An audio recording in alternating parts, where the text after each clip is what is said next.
তারপরে রাজনৈতিক দলের নেতা, কর্মী এবং সবাই। অন্যদিকে যারা রাজনীতি নিয়ে কখনো মাথা ঘামান না, কিন্তু রাজনৈতিক অবস্থা ভালো থাকলে তারা ভালো থাকেন, আর রাজনৈতিক অবস্থা খারাপ থাকলে তারা খারাপ থাকেন। তো এই যে ৩ শ্রেণীর মানুষ, তাদের সকলের ঘুম হারাম হয়ে গেছে গত ১৪ মাসে। হাজারো রকম গল্প, হাজারো রকম গুজব এবং কতগুলো বাস্তব সমস্যা। যেমন ধরুন, ব্যবসা নেই, বাণিজ্য নেই, নতুন কোনো বিনিয়োগ নেই।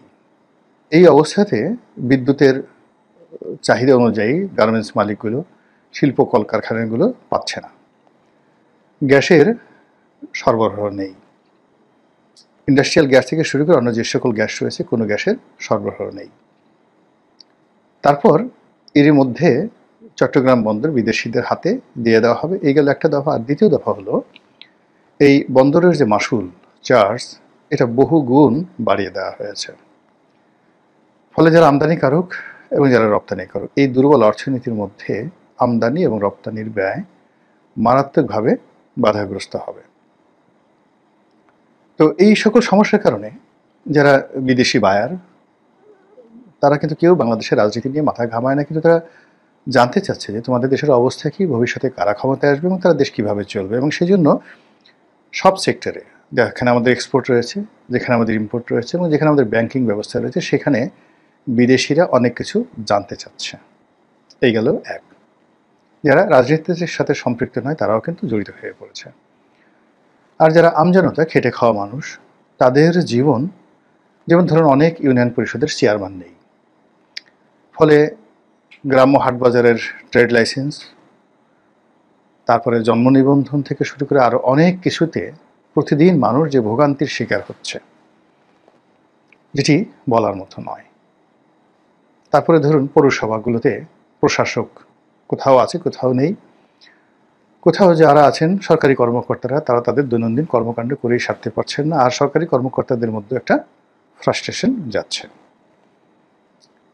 পুলিশের ২-১ কর্মকর্তা, একেবারে হাতে গোড়া ২-১ কর্মকর্তা, যারা ডক্টর মোহাম্মদ ইউনূসের পক্ষে খুবই গুরুত্বপূর্ণ ভূমিকা পালন করছেন। যেমন ঢাকার যে মেয়র, না, ঢাকার যে ডিসি রমনা অঞ্চলের, অর্থাৎ প্রেস ক্লাব, ঢাকা বিশ্ববিদ্যালয় এলাকার ডিসি মাসুদ, তিনি আসলে প্রাণান্ত সর্বশক্তি দিয়ে ডক্টর মোহাম্মদ ইউনূসের সরকারকে সাহায্য এবং সহযোগিতা করার জন্য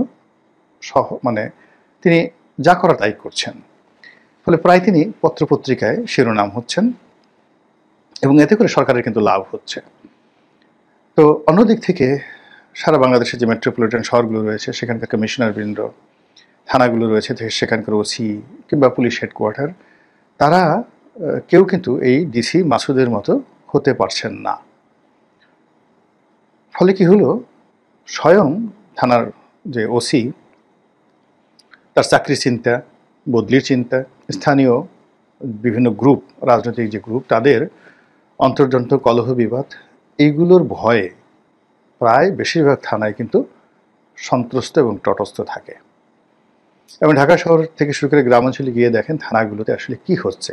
মানে থানার যে বেইজ্জতি, থানাদারদের যে বেইজ্জতি, যে মানসিক টর্চার পুলিশদের উপরে এই মুহূর্তে চলছে প্রত্যন্ত অঞ্চলে, যেখানে জামাত আছে, যেখানে বিএনপি আছে, বিএনপির ৩ থেকে ৪টে গ্রুপ আছে, সবাই এমপির প্রোটোকল চাচ্ছে। আওয়ামী লীগ জমানাতে এমপিরা যেভাবে থানা পুলিশকে নিয়ন্ত্রণ করত, এইরকম এখন ৪ থেকে ৫টি গ্রুপ সবাই থানা নিয়ন্ত্রণ করার জন্য সর্বোচ্চ চেষ্টা করছে। আর এতে করে জনগণ আলোভর্তা হয়ে যাচ্ছে, আর যারা পুলিশ কর্তা, তাদের ঊর্ধ্বের যে সম্মান, মর্যাদা, তাদের পারিবারিক জীবন, তাদের ব্যক্তিগত জীবনের যে সুখ শান্তি, রীতিমতো উড়ে গেছে। আর সেনাবাহিনীর কথা তো আপনারা জানেনই। সেনাবাহিনীর মধ্যে যে কী ঘটছে এবং এটা যে কোথায় যাবে আমরা কেউ বলতে পারি না।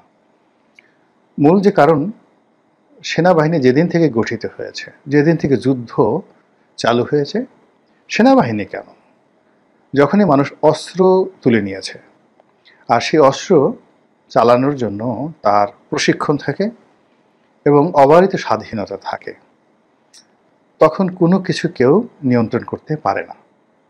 এটা আপনি জোরদার হন, জমিদার হন, নায়েব হন, সুবেদার হন, মন্ত্রী হন, আমির হন, ওমরা হন, সবার ক্ষেত্রে এটা প্রযোজ্য। অন্যদিকে যখন মিলিটারি গঠিত হলো, রেগুলার মিলিটারি গঠিত হলো, এবং আমাদের মতো তৃতীয় দেশ বিশ্বের দেশ, বিশেষ করে আফ্রিকা, সাব সাহারা এই অঞ্চলের যে মিলিটারিগুলো রয়েছে, সেখানে বিভিন্ন বিদেশি গ্রুপ, পঞ্চম বাহিনী, তারপর রাজনৈতিক প্রেশার এবং জনগণের মধ্যে বিভেদ এবং বিসংবাদ, সেনাবাহিনীর যত রক্ত ঝরেছে এটা অন্য কোনো সরকারি কর্মকর্তাদের ঝরেনি। আচ্ছা, আপনারা চিন্তা করুন তো যে আমাদের এই মুক্তিযুদ্ধের সময়টিতে সেনাবাহিনীর কতজন সদস্য মারা গেছেন, শহীদ হয়েছেন, গিয়ে একটু শিক্ষা নির্বাণে দেখে আসেন তো নামগুলো মুক্তিযুদ্ধের সময়। আচ্ছা, আপনারা দেখেন তো যে ৭৫-এর ১৫ই আগস্ট থেকে শুরু করে ৭৫-এর ১৫ই আগস্ট না, ঠিক বঙ্গবন্ধু জমানার শেষ এক বছর রক্ষী বাহিনী থেকে ৭৪ থেকে ৭৫-এর ১৫ই আগস্ট পর্যন্ত যে সময়কালটা চিন্তা করে দেখেন তো কতজন সেনাবাহিনীর চাকরি গেছে, জীবন গেছে, এবং তখন কতজন ছিল, খুব অল্প। তারপর ২০০৬ সন থেকে ২০০৯ সন পর্যন্ত কতজন সেনাবাহিনীর চাকরি গেছে, এবং জিয়াউর রহমানের জামানাতে যে কয়টি কু হয়েছে, এবং মার্শাল ল এর সময়, এরশাদের সময়টাতে যে কয়টি মার্শাল ল কোর্টের বিচার হয়েছে। যদি আপনাদের কাছে তথ্যপত্র থাকে, গিয়ে দেখুন যে সেনাবাহিনীর অভ্যন্তরীণ বিরোধে কত মানুষের চাকরি গেছে, কতজনের জীবন গেছে, কতজন ফাঁসিতে চড়েছে অভ্যন্তরীণভাবে। আমরা সে খবর বাইরে জানি না। এখন যেমন দেখা গেল সিভিল কোর্টে ১৩ জন না ২৬ জন সেনা সদস্যর বা সেনা কর্মকর্তাদের বিচার হচ্ছে, এটি নিয়ে খুব হইচই হচ্ছে। একমাত্র জিয়াউর রহমানের হত্যাকাণ্ডে কতজন সিনিয়র অফিসারকে ফাঁসিতে ঝুলানো হয়েছিল, একটু খোঁজ নিয়ে দেখেন তো। তারপর ওনার জমানাতে যে কু হয়েছে, সেই কুতে টোটাল কত হাজার সেনা সদস্যকে মানে কারাদণ্ড, মৃত্যুদণ্ড দেওয়া হয়েছিল, একটু খোঁজ নিয়ে দেখেন তো। কাজেই অন্য কোনো সিভিল সার্ভিস বা যাকে বলা হয় পুলিশ সার্ভিস, তাদেরকে দেখবে যে এই তো এতটা ক্ষতি তো দূরের কথা, এর ১০ ভাগের ১ ভাগ ক্ষতিও কিন্তু হয়নি, যেটা সেনাবাহিনীর মধ্যে হয়েছে। এবং এখন সেই সেনাবাহিনীর মধ্যে অতীতের যে কোনো সময়ের চাইতে সবচেয়ে বেশি উত্তেজনা চলছে কয়েকটি কারণে। যেমন বঙ্গবন্ধুর জামানাতে কত ছিল, ২০,০০০, ২৫,০০০ সেনাবাহিনী, এখন সেটা ২ লাখ, ৩ বাহিনী মিলিয়ে, মানে বিমান বাহিনী, নৌবাহিনী মিলিয়ে ২.৫ লাখ। তো ৩৫,০০০ বা ২৫,০০০ সেনাবাহিনী, ৫০,০০০ সেনাবাহিনী, সেটার মধ্যে মানে একটা জায়গাতে দেখছিলাম যে সেনাবাহিনী কতগুলো জায়গা থাকে, যেমন ব্রিগেড, ডিভিশন, কোর, এরকম কতগুলো জিনিস থাকে। তো বঙ্গবন্ধুর জামানাতে নাকি ৬টা মাত্র ব্রিগেড ছিল, ৬টা ব্রিগেড ছিল, যেটা জিয়াউর রহমান সাহেব অনেকগুলো ক্যান্টনমেন্ট করে ৬টা ডিভিশনে পরিণত করেছিলেন। তো একটা ডিভিশনে যদি ৫,০০০ সৈন্য থাকে, ৫-৬ ৩০,০০০ বা ৬,০০০ সৈন্য থাকে, এরকম কত ছিল। তো বঙ্গবন্ধুর জামানা জিয়াউর রহমান ৬টা ডিভিশন করার পরেও কত সৈন্যবাহিনী হয়েছে। এরশাদের জামানাতে কত হয়েছে, ৫০,০০০। সেই ৫০,০০০ সৈন্যের মধ্যে যদি হাজার হাজার সৈন্যকে ফাঁসিতে লটকানো হয়, তাহলে ২ লাখ সৈন্য নিয়ন্ত্রণ, পরিচালনা, রক্ষণাবেক্ষণ থেকে শুরু করে তার যে পারিপার্শ্বিক অবস্থা, সেটা কতটা চাপ তৈরি করছে ক্যান্টনমেন্টে। এখন সেনা সদস্যদের অর্থনৈতিক সঙ্গতি, অস্ত্র শস্ত্র, গোলা বারুদ থেকে শুরু করে টেকনোলজি, এটা যেভাবে সংযুক্ত হয়েছে বাহিনীর সঙ্গে, তার সঙ্গে বিরোধ, বিসংবাদ, লোভ, লালসা, এবং আমাদের যে দেশীয় রাজনীতির, নেতিবাচক রাজনীতির যে বিষবাষ্প, এটি থেকে ক্যান্টনমেন্ট বিমুক্ত হবে বা ক্যান্টনমেন্ট এটা থেকে আলাদা থাকবে, এটা হয় না। ফলে ওখানেও আওয়ামী লীগ আছে, বিএনপি আছে, জামাত আছে, এনসিপি আছে, আরও অনেক কিছু আছে। ওখানে ডক্টর ইউনূস আছে, ওখানে ট্রাম্প আছে, ওখানে পুতিন আছে, ওখানে ইমরান খান আছে, মানে অভাব নেই। মানুষ তো অন্তরের অন্তঃস্থল থেকে কারো যদি একটা জিনিস ভালো লাগে এবং সে সেইভাবে যদি কাজ করে, তাহলে সেটা কর্মজীবনে তার সঙ্গে যার এটা নিয়ে বিরোধ হবে, তার সঙ্গে তার শত্রুতা হবে, এবং এখানে যখন উত্তেজনা দেখা দেবে, জাস্ট ফায়ার। তো এখন গত ১৪ মাস যাবৎ সেনাবাহিনীকে নিয়ে এই যে আমাদের রাজনীতির যে কলুষতা, সেই কলুষতার সঙ্গে সঙ্গে আন্তর্জাতিক যে চাপ, চক্রান্ত, এখানে আমেরিকার একটা গ্রুপ আছে, চীনের একটা গ্রুপ আছে, ভারতের সাপোর্টার আছে, আওয়ামী লীগের সাপোর্টার আছে, মানে এটা তো রাজনীতির বাদ, মানে পাকিস্তানের সাপোর্টার আছে, তো সব মিলিয়ে এই 14টি মাস ক্যান্টনমেন্টের মধ্যে যারা বসবাস করছেন, আমার তো মনে হয় না যে তারা কেউ শান্তিতে দুবেলা সুন্দরভাবে খেতে পেরেছেন। তাদের হজম, তাদের আহার, তাদের নিদ্রা, মানে কোনো কিছুই স্বাভাবিক নেই। এবং এই যে গত 14 মাস ধরে, দীর্ঘদিন ধরে তারা ক্যান্টনমেন্টের বাইরে, সারাদিন সেই চৈত্র মাসের, বৈশাখ মাসের প্রচণ্ড গরমের মধ্যে আপনার সেই ভারী বুট পরে, জামা কাপড় পরে, সেই মিলিটারি ভেহিকেলে করে ঢাকার শহরে ঘুরে বেড়াচ্ছে। হাতে অস্ত্র, এক একটা অস্ত্রের ওজন হতো 15 কেজি, 20 কেজি। অন্যান্য জিনিসসহ 30-40 কেজির তার পোশাক, বুট সহ প্রায় 1 মণ অতিরিক্ত বোঝা বহন করে একটা সৈন্য যেটা 8 ঘন্টা 10 ঘন্টা সে ডিউটি করে, ডিউটি করার পরে গিয়ে আবার তাকে গিয়ে তাঁবুতে থাকতে হচ্ছে।